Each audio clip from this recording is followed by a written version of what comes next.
এমন কিছু কিছু ভিডিও আপনাদের মাঝে দিতে হয় যে কথাটি না বললেই নয়। এত অল্প বয়সে আমাদেরকে রেখে চলে যাবে সাব্বির মাহমুদ, সেটা আমরা কখনোই কল্পনা করতে পারিনি। তার পরিবারে ছিল শোকের কান্না, পিতা এবং মাতায় কান্নায় ভেঙে পড়েছে সাব্বির মাহমুদের পিতা এবং মাতা। তো যাই হোক, কী ছিল তার অভিমান কে জানতো, এভাবে পরিবারটিকে কাঁদিয়ে চলে যাবে সাব্বির মাহমুদ। আমরা যতটুকু শুনতে পেয়েছি, সে ভোর 4টার দিকে এনাম কলেজ মেডিকেল হসপিটালে ইন্তিকাল করে। কেউ বা বাস কাটছে, কেউ বা আত্মীয় স্বজন আসছে তাকে দেখার জন্য। পরিবারে চলছে শোক, মায়ার কান্না।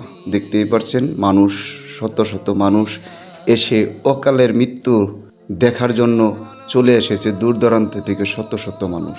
কেউ বা কান্না করছে, কেউ বা তার পিতামাতাকে আশ্বাস দিছে, আমরা সকলেই চলে যাব, এটাই সত্য। কিন্তু কিছু কিছু মৃত্যু মানুষের জীবনকে ধুলা দিয়ে যায়। কে বা জানতো এভাবে কাঁদিয়ে তার পরিবারটিকে সাব্বির মাহমুদ চলে যাবে। তার বন্ধু বান্ধবের মুখে থেকে আমরা যতটুকু শুনতে পেয়েছি, একটি মেয়েকে নিয়েই কেন্দ্র করে এমন একটি ঘটনা ঘটায় সাব্বির মাহমুদ। সেই মেয়েটি তাকে প্রেমের ছলনা করে তাকে কাছে টেনে তাকে আঘাত করা হয়।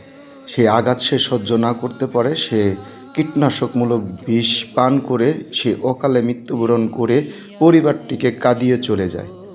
জানতো না পরিবার তার এই মনের কথা, এই তার দুঃখ দুর্দশা। কে বা জানতো সাব্বির মাহমুদ এমন একটি কাজ করবে।